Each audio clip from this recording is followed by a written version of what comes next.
국민의힘 박지원 도의원의 제명을 결정한 윤리위의 초강수에 도의회도 술렁였습니다. 야당 압박도 이어졌습니다. 청주시청 본관 철거를 두고 파행을 겪었던 청주시의회 여야가 정상화 이후 다시 맞붙었습니다. 험로가 예상됩니다. 학교 공무직과 비정규직 강사들이 인력 충원과 처우 개선을 요구하며 교육 감시를 점거했습니다. 이달 말 예정된 파업도 강행합니다. 직장의 대표와 동료가 지적장애 직원 명의로 개인 대출을 받았다는 신고가 접수돼 경찰과 노동당국이 조사에 나섰습니다. 대표는 부인하고 있습니다.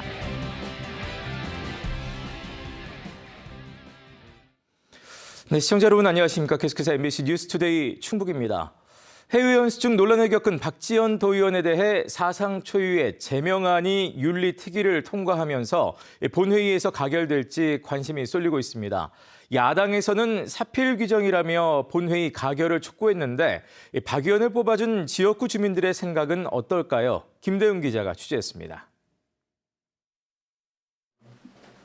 박지원 도의원에 대한 윤리특위의 결정은 의원직을 잃게 하는 제명이었습니다. 예상하지 못했던 사상 초유의 최고 수위 징계에 충북도 의회는 술렁였습니다. 동료 의원 사이에는 박 의원이 거짓 해명으로 화를 자초했다는 평가와 그래도 의원직까지 잃게 하는 건 안 됐다는 동정론이 엇갈리고 있습니다. 충북도 의원은 모두 35명인데 박 의원과 같은 국민의힘이 28명, 더불어민주당은 7명에 불과합니다. 박 의원을 제명하려면 3분의 2인 24명 이상이 찬성해야 하는데 민주당 7명이 모두 찬성하더라도 국민의힘에서 17명이 동참해야 가능한 수치입니다. 만약 제명안이 부결되면 일사부재의 원칙에 따라 같은 사안으로 다시 윤리특위를 열 수 없기 때문에 징계도 할 수 없습니다.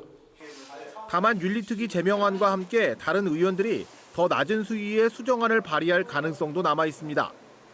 민주당은 박지원 의원에 대한 제명 결정은 사필 규정이라면서 즉각 제명해야 한다고 주장했습니다. 무기명 투표에 꼼수를 부려 제명안을 부결하면 의회 스스로 고민 대표의 자격을 내려놓는 것이라고도 압박했습니다. 시민단체 역시 도의원들이 표결에 앞서 도민 의견에 먼저 귀를 기울이라고 말했습니다. 그냥 보여주기식으로 윤리특위에서 우리는 이렇게 강력한 징계를 하려고 했어 수준에서만 머무는 것이 아니라 정말 도민이 이 부분들에 대해서 어떻게 더 심각하게 생각하고 박 의원에 대한 제명을 어떻게 생각하는지 제가 박 의원의 지역구를 돌면서 무작위로 주민 10명에게 직접 한번 물어보겠습니다. 10명 모두 이번 사안에 대해서는 뉴스를 통해 들어봤다고 했는데 7명은 제명에 찬성했습니다. 실망스럽죠. 기본적으로 해야 되는데 그거는 저도 제명이 할 수밖에 없거든요. 그런 사람들은 제명하는 게 아니지. 왜 그렇게 생각하세요? 법을 지켜야지. 지역 구민으로서 그런 도의원에 대해서는 어떻게 생각하시나요? 부끄럽죠. 나머지 3명은 제명까지는 심하다고 말했지만 그렇다고 잘했다는 뜻은 아니었습니다. 제명까지 한다는 건 너무 심한 것 같아요. 그러면 또 선거도 다시 해야 되고 그거에 대한 비용 발생도 엄청난데. 박 의원에 대한 제명안을 처리할 충북도의회 본회의는 내일 오전에 열립니다. MBC 뉴스 김대웅입니다. 청주시청 본관 철거 문제로 파행을 빚었던 청주시의회가 더불어민주당의 복귀로 정상화됐습니다. 하지만 상임위원회에서 또다시 본관 철거 문제로 충돌하며 시의회는 험로를 예고했습니다. 김영일 기자입니다. 올해 처음으로 여야 모두가 참여하는 청주시의회 임시회가 6개 상임위원회별로 활동을 시작했습니다. 여야가 가장 뜨겁게 맞붙은 상임위원회는 도시건설위원회. 더불어민주당 의원들은 청주시청 본관 철거 과정에서 난간이 유실되는 등 보전 대책이 미흡하다고 집중 추궁했습니다.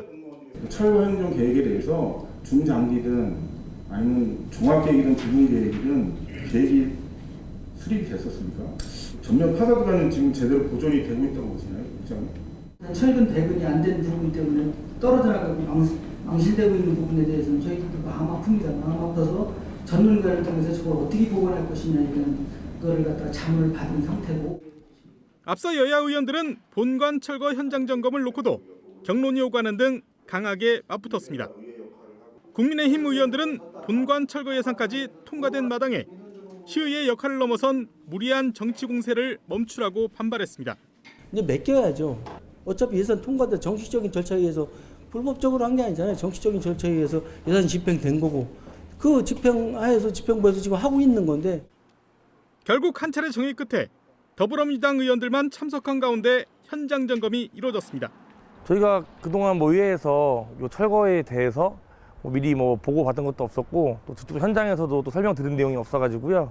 직접 좀 현장에서 설명 좀 드리려고 나왔습니다.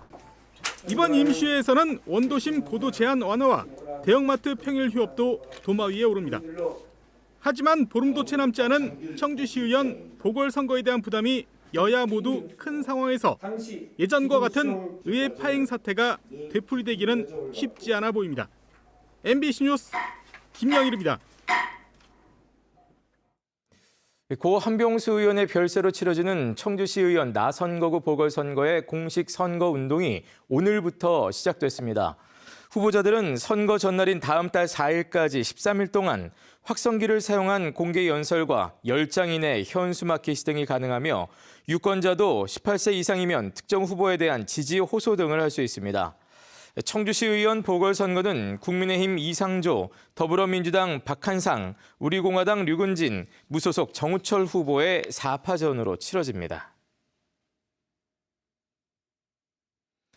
세계 물의 날을 기념해 환경단체들이 김영환 충북지사의 레이크파크 르네상스 정책을 비판하는 퍼포먼스를 펼쳤습니다.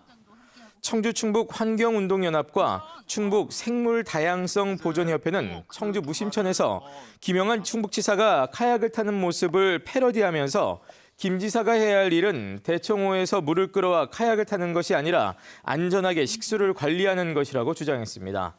이들은 또 가뭄이 지속돼 세계적으로 물이 부족한 상황에서 김 지사가 물을 이용한 개발 정책만 펼치고 있다고 비판했습니다. 첫 번째 일이 아닌가 싶습니다. 하지만 김영환 지사는 오는 31일 비정규직 전국 총파업을 앞둔 가운데 충북도 내 급식 노동자와 비정규직 강사들이 집단 행동에 나섰습니다. 교육감실 앞을 점거하고 밤샘 농성을 벌였는데요. 이지연 기자가 취재했습니다. 충청북도 교육청 교육감실 앞, 교육공무직 비정규직 노조원들이 자리를 깔고 앉았습니다. 윤건영 교육감과 면담을 요구하며 밤샘 농성을 벌인 겁니다. 수당 인정하라! 인정하라! 인정하라! 인정하라! 이들이 요구하는 건 크게 두 가지입니다. 급식조리 실무자 대체 인력 충원과 비정규직인 영어회화 전문 강사의 처우 개선입니다. 충북 급식조리 실무자 1인당 식수 인원은 100명이 넘습니다. 다치거나 아플 때 쉽게 빠질 수 없어 도교육청이 대체 전문 인력을 두고 있는데 청주와 충주, 제천을 통틀어 5명에 그칩니다. 노조 측은 대체 인력을 최소 20명으로 늘려달라고 요구하고 있습니다. 저는 조리 실무사로 근무한 지 13년 차인데요. 현장에서 대체 인력제를 구해야 되는데 구하지 못해서 노동 강도가 높고 있습니다. 하지만 도교육청은 총 인건비 등 예산 문제를 들어 14명까지를 상한선으로 두고 있습니다. 비정규직 노조에서 요구하는 영어회화 전문 강사 처우 개선 역시 난색을 표하고 있습니다. 초과 집행되고 있어서 거기에 따른 인건비 부담이라든지 이런 재정적인 부분도 있기 때문에 결국 윤건영 교육감과 면담은 이뤄졌지만 입장 차이만 확인한 채 50분 만에 끝났습니다. 서로 신뢰하고 상황을 얘기하고 그 상황에 대해 또 교육적인 얘기하고 그거를 지금 신뢰를 안 보여준 거예요. 교육청과 노조 측이 평행선을 달리는 가운데 오는 31일에는 임금체계 개편을 요구하는 비정규직 전국 총파업도 예고돼 있어 진통은 계속될 전망입니다. MBC 뉴스 이지연입니다. 충북의 한 중소업체 대표가 개인 대출에 지적 장애를 가진 직원 명의를 이용했다는 고발과 진정이 접수돼 경찰과 노동청이 조사에 나섭니다. 업체 대표는 의혹을 부인했습니다. 이채연 기자가 보도합니다. 지난해 말부터 30대 중증 지적장애인 앞으로 날아든 각종 고지서들입니다. 실제 타지도 않은 차량의 통행료 미납 고지서에 이어 대출 상환이 연체됐다는 고지서도 있습니다. 가족이 알려줄 때까지 본인은 알지도 못했습니다. 고지서가 날라와서 그걸 알아보는 과정에 도대체 무슨 일이 있는 건지 동생으로서 통장을 한번 살펴보자. 입금된 대출금은 다니던 직장의 대표 가족이나 동료 지인 등의 통장으로 줄줄이 빠져나갔습니다. 충북 장애인 권익 옹호기관이 신고를 받고 현장 조사를 벌인 결과 회사가 어렵다, 본인 신용 등급에 문제가 있다는 등의 이유로 대신 대출을 받아달라고 요구해 지난해 업체 대표에게는 2차례 8천여만 원, 동료에게는 600만 원과 장기 렌트 계약을 대신해 준 것으로 조사됐습니다. 피해자는 처음엔 거절했다가도 계속된 요구를 들어줄 수밖에 없었습니다. 회사 잘릴까 봐 갈 데도 없고 해서 그냥 어쩔 수 없이. 충북 장애인 권익 옹호기관은 동의로 대출이 이뤄졌고 약속된 상환이 이행됐다 해도 온전한 의사결정 능력이 의심되는 지적장애인에 대한 경제적 편취라며 경찰 등에 고발했습니다. 지능 지수는 55 이하거든요. 온전히 내 어떤 결정, 의사 능력에 의해서 결정했다고 보기는 상당히 좀 어렵다고 저희는 보고 있습니다. 업체 대표는 해당 직원의 장애 사실을 최근에야 알았고 이 직원 명의로 대출을 받지도 않았다고 선을 그었습니다. 그러니까 대표님이 직접 그 사람 명의... 네네, 그건 절대 없어요. 직원 자기네끼리 그냥 일을 저질렀으니까 대여해준 친구한테 월급 우리가 줘야 되는 거에서 써서 경찰과 노동청은 고발장과 진정서가 접수됨에 따라 준사기 혐의 등으로 볼 수 있는지 들여다볼 방침입니다. MBC 뉴스 이채연입니다. 충북의 한 정신요양병원에서 간병인으로 일하던 중국 불법 체류자가 환자를 성폭행했다 경찰에 붙잡혔습니다. 충청북도 경찰청은 지난달 충북의 한 정신요양병원에서 30대 등 여성 환자 2명을 강제 추행하거나 성폭행한 혐의로 50대 중국 국적 남성을 구속 송치했다고 밝혔습니다. 이 남성은 범행을 저지른 뒤 전남 신안의 한 섬으로 도망쳤다가 지난 11일 경찰에 붙잡혔습니다. 동거녀를 폭행한 현직 경찰관이 현행범으로 체포됐습니다. 청주 상당경찰서 여성청소년과는 지난 21일 밤 9시 20분쯤 청원구 사천동의 한 다세대 주택에서 같이 살던 여자친구를 폭행한 혐의로 청원경찰서 소속 30대 경장을 현행범으로 붙잡아 조사하고 있습니다. 충북경찰청은 해당 경장을 직위 해제하고 조사를 마치는 대로 징계할 예정입니다.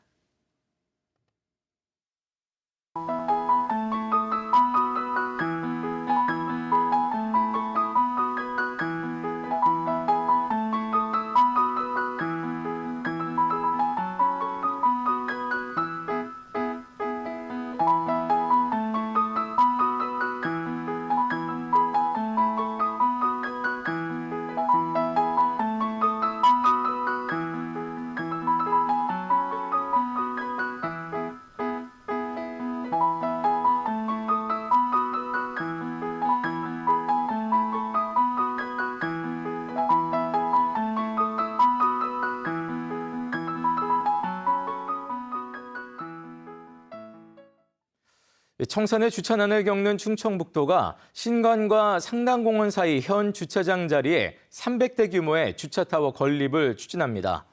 충청북도는 오는 2025년까지 450억 원을 들여 주차타워와 구내식당 등이 포함된 지하 2층, 지상 6층 규모의 후생복지관을 지을 계획으로 옥상에 하늘정원을 만들어 신관 동관의 옥상정원과 상당공원을 하나로 연결한다는 구상입니다. 충청북도는 기본계획 수립 등에 필요한 연구 용역비를 1회 추경 예산안에 편성했으며 오는 5월까지 계획 수립을 마치고 하반기에 행정안전부 지방재정 투자 심사를 신청할 예정입니다. 충청북도의 못난이 김치가 베트남 수출길에도 오릅니다. 충청북도는 이달 말까지 석 달에 걸친 검역과 통관 등의 절차를 마치고 다음 달 초도 물량 1톤을 시작으로 베트남 수출을 본격화한다고 밝혔습니다. 이는 지난달 호주에 이은 두 번째 못난이 김치 수출입니다. 어쩌다 못난이 김치는 상품성이 떨어진 배추로 저가형 김치를 만들어 농가를 돕고 국산 김치를 애용하자는 충청북도의 아이디어입니다. 중증 열성 혈소판 감소 증후군 등 감염병을 매개하는 진드기의 활동철을 맞아 야외 활동에 주의가 요구됩니다. 충북보건환경연구원은 지난해 도민 15명이 중증 열성 혈소판 감소 증후군에 감염됐고 이 가운데 약 27%가 봄철에 발생했다며 긴 소매옷 착용과 기피제 사용을 당부했습니다. 중증 열성 혈소판 감소 증후군은 고열과 구토 등을 유발하는 등 약 18%의 높은 치명률을 가진 감염병으로 주로 진드기에 물릴 경우 발생합니다. 보건환경연구원은 오는 5월까지 도내 공원과 산책로를 중심으로 참진드기 발생 밀도와 병원체 감염 여부 등을 채집 검사할 예정입니다. 충주 탄금호에서 영업 중인 유람선 운영회사가 영업시간 제한 등으로 어려움을 겪고 있다며 충주시에 보상을 요구했습니다. 탄금호 유람선 운영사인 코리아크루즈는 최근 충주시에 공문을 보내 충주시의 영업시간 제한은 사실상 영업을 하지 말라는 것과 다름없다며 직접 인수해 운영하거나 피해를 보상해달라고 요구했습니다. 충주시는 조정훈련을 위해 오후 1시부터 오후 6시까지 운항을 금지하도록 했고 지난해 전국체전 당시에도 한 달 동안 운항을 금지했습니다. 한편 탄금호 유람선은 지난 2016년 유치했지만 2021년 9월에서야 운항을 시작했습니다. 어제 유엔이 정한 세계 물의 날을 맞아 청주시가 상수도 물관리 분야에서 대통령상을 받았습니다. 청주시는 수질 개선과 상수원 관리, 또 상수도 분야 국제교류 활성화와 산업재해 예방 등의 성과를 인정받아 지방자치단체로는 유일하게 대통령 기관 표창을 받았습니다. 앞서 청주시는 지난해 수도사업자 평가에서 전국 1위와 함께 물관리 최우수 기관으로 선정된 바 있습니다. 충청북도가 국내 희토류 산화물 공급을 위한 한국과 베트남 기업의 합작법인 유치를 추진합니다. 합작법인을 만들어 희토류 산화물 공급망과 2차 정제 시설을 짓기로 한 베트남 VT 아리사와 한국 세토피아는 주요 산업단지와 청주 오창에 있는 희토류 제조기업 KSM 등을 둘러봤습니다. 충청북도는 두 회사가 연간 약 900톤의 희토류 산화물의 국내 공급을 목표로 하고 있으며 충북을 유력한 후보지로 검토하고 있다고 설명했습니다. 충북도 내 어르신들의 인생 이야기와 삶의 지혜 등을 영상 기록으로 남기는 디지털 영상 자서전 사업이 10개 보훈단체로 확대됐습니다. 6.25 참전 유공자의 소속 10여 명이 보훈단체 회원으로는 첫 촬영에 나서 참전 소회와 근현대사 경험담 등을 영상에 담았습니다. 사업 전담 기관인 충북인재평생교육진흥원은 지난해 말부터 촬영을 시작해 어르신 170여 명의 자서전을 만들었으며 연말까지 보훈단체 포함 5,000명을 촬영할 계획입니다. 영상 자서전은 연령 제한 없이 누구나 참여를 신청할 수 있으며 유튜브에 공개됩니다. 네, 뉴스를 마칩니다. 고맙습니다.